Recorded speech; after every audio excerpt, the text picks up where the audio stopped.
Why Doflamingo is terrifying. A lot of you guys have wanted me to watch this video, and I'm finally getting around to it. I don't understand how a guy who makes things into string could be terrifying, but hey, I'm only on the first episodes of One Piece, so let's check it out. Is he gonna turn that into string? Oh, who's that?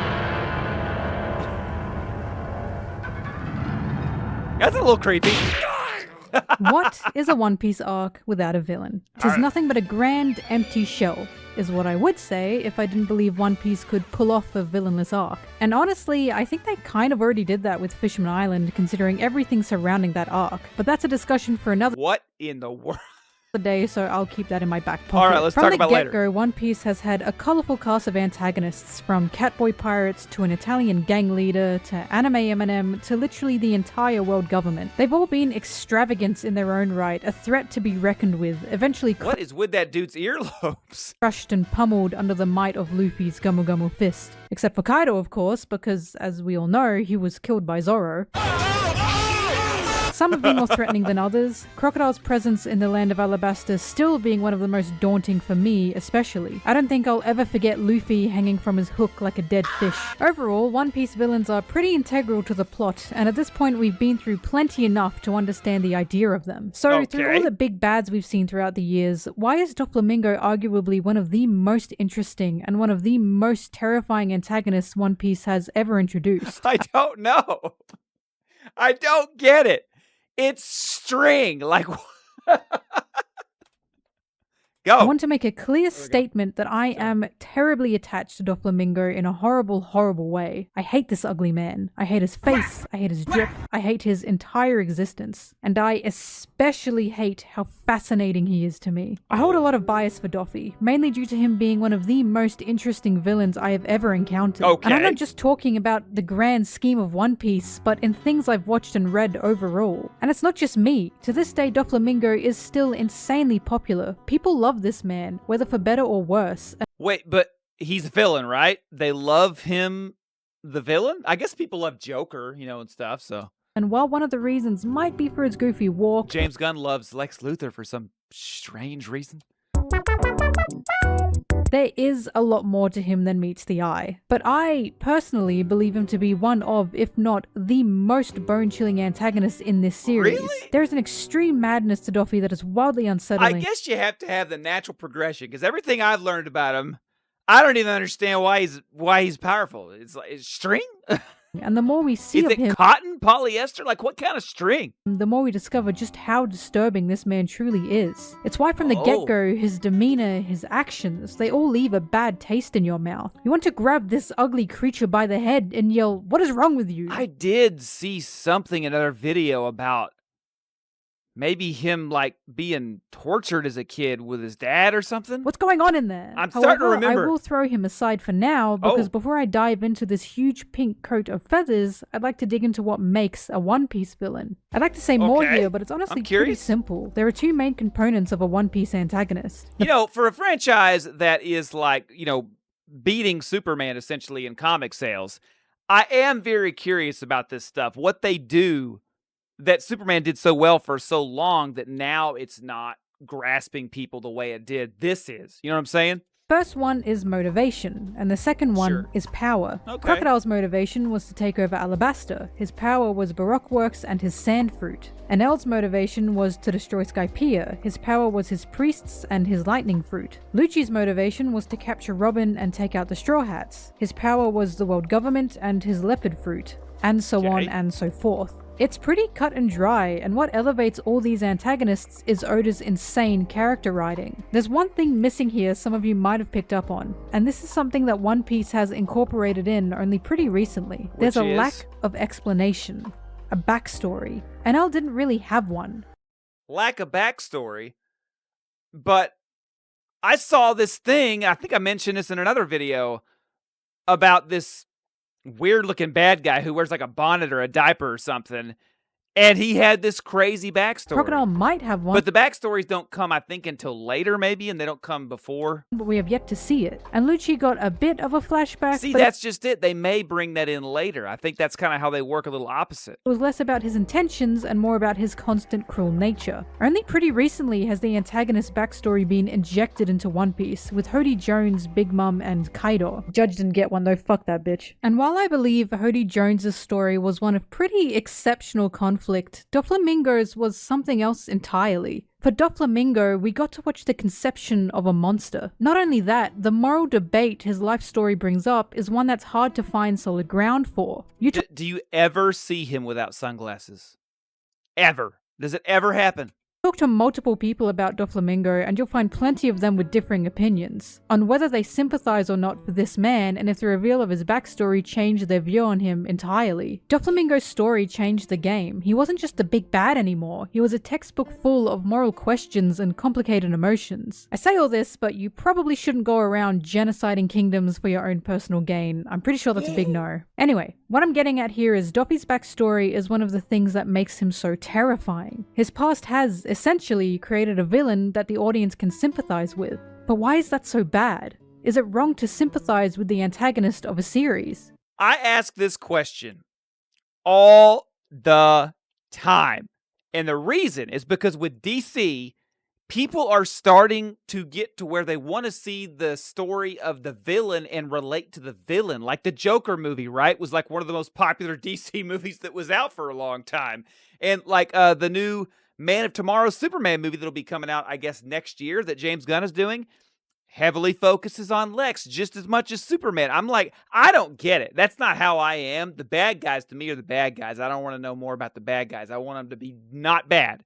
But it's a question. Well, no, not at all. Except with this particular antagonist, with his particular methods, to sympathize with him is exactly what he wants. That sounds dramatic, I know, but hear me out. My question for you is, what is Doflamingo's prime method of choice in regards to tearing someone down? His devil fruit, most would say. It's a sensible answer, and it is guaranteed to get the job done. But Doffy's real methods, his real power, and his true expertise are his words. I don't know if you've noticed this about Doflamingo, but he talks. He talks and talks and talks and talks. Possibly one of the most loudmouth villains One Piece has. The thing about Doffy is he isn't monologuing, at least not all the time. Doflamingo talks because he's doing all he can to worm his way into your head. Doflamingo is, first and foremost, a supreme manipulator. There's great debate around Doflamingo and Law's fight. Discussions of why Law seemed... That always makes a good villain.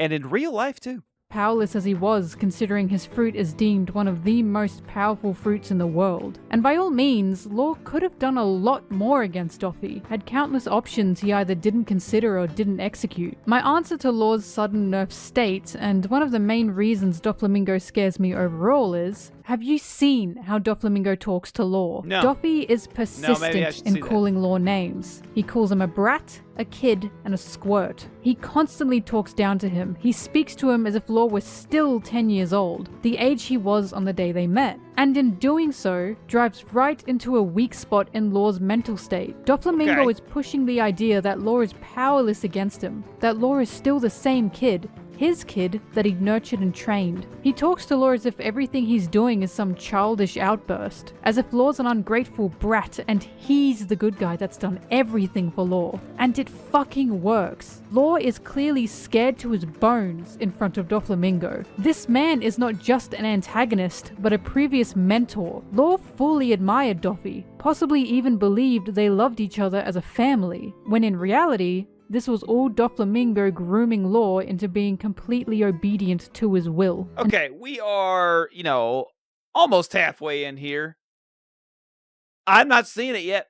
I don't see it, guys. Let me know in the comments if you think that Doflamingo is this super terrifying, creepy thing, because so far I'm not getting it. The creepiest thing is all those feathers. Why do you need that? You have no shirt on. Are you cold or are you hot? Which one is it? I don't understand. This isn't just me making this up. Doflamingo even outright said it to Corazon. And luckily for him, Law was right there to hear it alongside him. Law ってどうする?オペオペの実を食っちまったんなら俺のために死ねるよ。教育する必要が。One thing I won't be doing, guys, is reading the what do you call that? The text there. I won't be doing that. I'll always be doing the dub, the English dubs, because had Law not heard those words, me reading is so slow. I'm terrible at it. Doflamingo would have been successful in manipulating Law to become yet another person used only for his gain. This manipulation is something Doffy tries to hammer in during his fight with Law, constantly bringing up the past and even saying Law's will is not his own, claiming everything Law's doing is because of him. Through this fight, he's desperately trying to get Law to turn, hoping for his mental state to break and give in to the Donquixote family once more. Law wasn't losing to Doffy because he was nerfed. He was losing because my boy has honest to goodness performance anxiety in front of Doflamingo. If you pay more attention to the words than the actions, it is fucked up, and I cannot blame Law for being scared shitless with this man. But it's not just Law. Doflamingo's entire crew presents the same situation. See, I'm looking. I don't know. I think it may just be the art style, the way I grew up, the way I was raised, you know, the way, I don't know. Who knows? I didn't grow up watching anime. I still am not a big fan of the anime art style, even though I'm learning to appreciate, you know, like anime in general. I really am. I look at this art style, I guess is what it is, and I'm like, there's nothing scary about that. There's nothing terrifying. It's just a bunch of oddities. You know what I mean? Like, that's about it. When it comes to the Donquixote pirates, they're a truly interesting bunch. Doffy even feels like an actual good captain, possibly even a nice one. His crew's first introduction is him saving Baby 5 from a potential fiancé. The explanation for killing said fiancé being it's because he loves you like a sister. Baby 5 then being told, you need to learn to say no to others' requests. Oh, how ironic. Oh, his eyes! He does have eyes. Okay. Bet settled. This makes Doflamingo seem like he really does care about his crew, that he's capable of love and compassion the way a captain should be. But then you look at the entirety of his crew. You get their backstories, their personalities, their words of praise for Doflamingo, and you realize something horrifying. Every single member of the Donquixote family is optimal for manipulating. From Baby 5's need to be wanted. Oh, well, sure, yeah, I would assume as much. Most, like take the Joker, for example, Harley Quinn. Yeah, she could be manipulated like crazy. That's why he's got her with, what's up with this bug? What is this, mosquito? What's going on? To Diamante's easy to sway will. They are not a family, far from it even. Doflamingo's crew is a cult, and they all worship Doflamingo for, allegedly, what he's given them and all he's done for them. But in the grand scheme of things, they are tools to be used, and if they're not useful, they'll be thrown away to be replaced. We especially see the horrifying effects of Doflamingo's manipulation on Bellamy. Doflamingo made fun of Bellamy as a captain, had him fight and kill his own crew. Yet Bellamy wants nothing more than to be accepted by Doflamingo. I don't know about you, but the idea that someone as evil as Doffy can worm their way into my brain when I'm at my worst is terrifying. This is where the complications of his backstory come into play. Doflamingo. I guess so. Personally, I have had people in my life over the years that have tried to manipulate me that way, and it's just to me sad. So I don't know. It doesn't like get me, I guess, the same way. I've even had people in the comments of my YouTube channels that I've had over the past couple of years. They try to they see you're succeeding. So they try to bring you down. They try to manipulate you. They try to hit you where it hurts. And to me, I'm just like, it's so sad that you have to stoop to that to make yourself feel good. So I get from where they're coming from. But at the same time, I'm not relating to it. Does that make sense? By no Let me means know if had you a relate to it. fantastic Help me childhood, understand. up until they left the Celestial Dragons, that is. As a child, he was hunted, strung up, burned, and shot at. Through all of this, should we feel pity for Doflamingo? Can we empathize with him? Many do. And in all fairness, no child should be chased down and beaten. But there's one factor that agreed stopped me from empathizing with this man at all. An aspect of his life that completely throws everything into perspective. His blood brother, Corazon. Corazon went through the exact same harassment and abuse Doflamingo went through. Yet we can see... He's got hearts all over, because Corazon. see the clear difference in their empathy levels. An example of this with Corazon is when Law, as a child, was chased out by multiple doctors, yelling that he's no longer a person anymore. Corazon's heart immediately goes out to Law, and he calls him a poor boy who must be hurting. It constantly does that with like mucus and all kinds of stuff. I'm like, it's a little too much on this shouldn't be leaking so much. Like I'm not a big fan of that.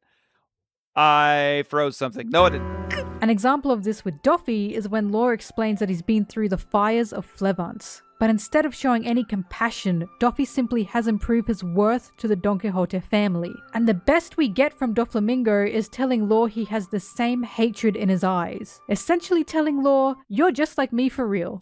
お前を正式にドン・キホーテファミリーの一員に迎えることにした。最悪の体験から生まれるその無類のクソみてえな目つき。お前には素質がある。 He was in no way moved the same way Corazon was. He even liked that the traumatic events of Law's childhood had left him broken and bitter, because it left Law perfect for manipulation with this desperation to cause as much— I am right? He's the guy with the string, right? That's him. Not this kid, but Doflamingo, right? Still not getting it. Harm as possible to others. There is no empathy in this man. No compassion to be seen. During their fight, he tells Law he's seen hell on this earth, as if Law hasn't been through an actual hell of everyone he loved dying, while Doflamingo killed both his own father and brother. And Doflamingo knows that. We know Corazon and Doflamingo had the same traumatic childhood, and Law didn't even get so much as a sorry that happened from Doffy, while Corazon shed real tears of sorrow for Law. This can all tie into Doflamingo's very clear victim complex. Doflamingo is an incredibly, oh, woe is me guy. I do believe what Doflamingo— What? Incredibly, oh, Girls when they're forced to be middle class. I don't understand. woe is me guy. I do believe what Doflamingo went through is awful, but he sure thinks that's a good enough reason to treat everyone else like dirt. Why should he feel sorry for others when he has obviously gone through the worst thing you could ever possibly go through? When it's not the worst thing one could possibly go through, is it? Especially not in the world of One Piece. Doflamingo believes he is a victim of his father, of his brother, of the common people, and of society as a whole. He thinks the world has done him wrong by taking away his status as a god, truly believing he is one. And oh, isn't it just so cruel? Oh, that's right. I saw in another video, they were like some sort of noble status that were untouchable. And then they took that from him. I remember that. That he was torn down from his position as a 1%er. How sad that he can no longer sit on a throne, own slaves, and be untouchable up in his own kingdom of heaven. Do you see what I mean? This is a Doffy hate video. I'm going to cancel this bitch. His gaslighting methods are well polished, to the point even the audience can feel bad for him. But with what he's become, his past is just an excuse to be the monster he loves to be. To be the monster he always was. I guess I judge a book by its cover too much. And when I look at him, I'm not feeling any fear. I'm just feeling like that dude's all jacked up. You know what I'm saying? I don't know. But if I'm thinking, what does terrify me? You know? I don't know. I was torn pretty much when that dude was crying. That was, even for not understanding the language, that was hard to watch. Even as a child, you had this kid running around asking for slaves, asking for a gun to shoot people. It's not his fault those ideas were never programmed out of him, but he sure had a beating coming. Overall, as scary as Doflamingo is, he is awfully interesting. Here we have a horrible man who's sickening to his core, who has experimented on children, owned slaves, killed countless people with slow, torturous methods. And yet, I like him. He's fun, he's goofy, he's a little silly, and he's horrifying. But most of all, he's great to make fun of. And really— Oh, all of that, like, I'm gonna cancel him, I hate him, he's so evil, and then I like him, you know?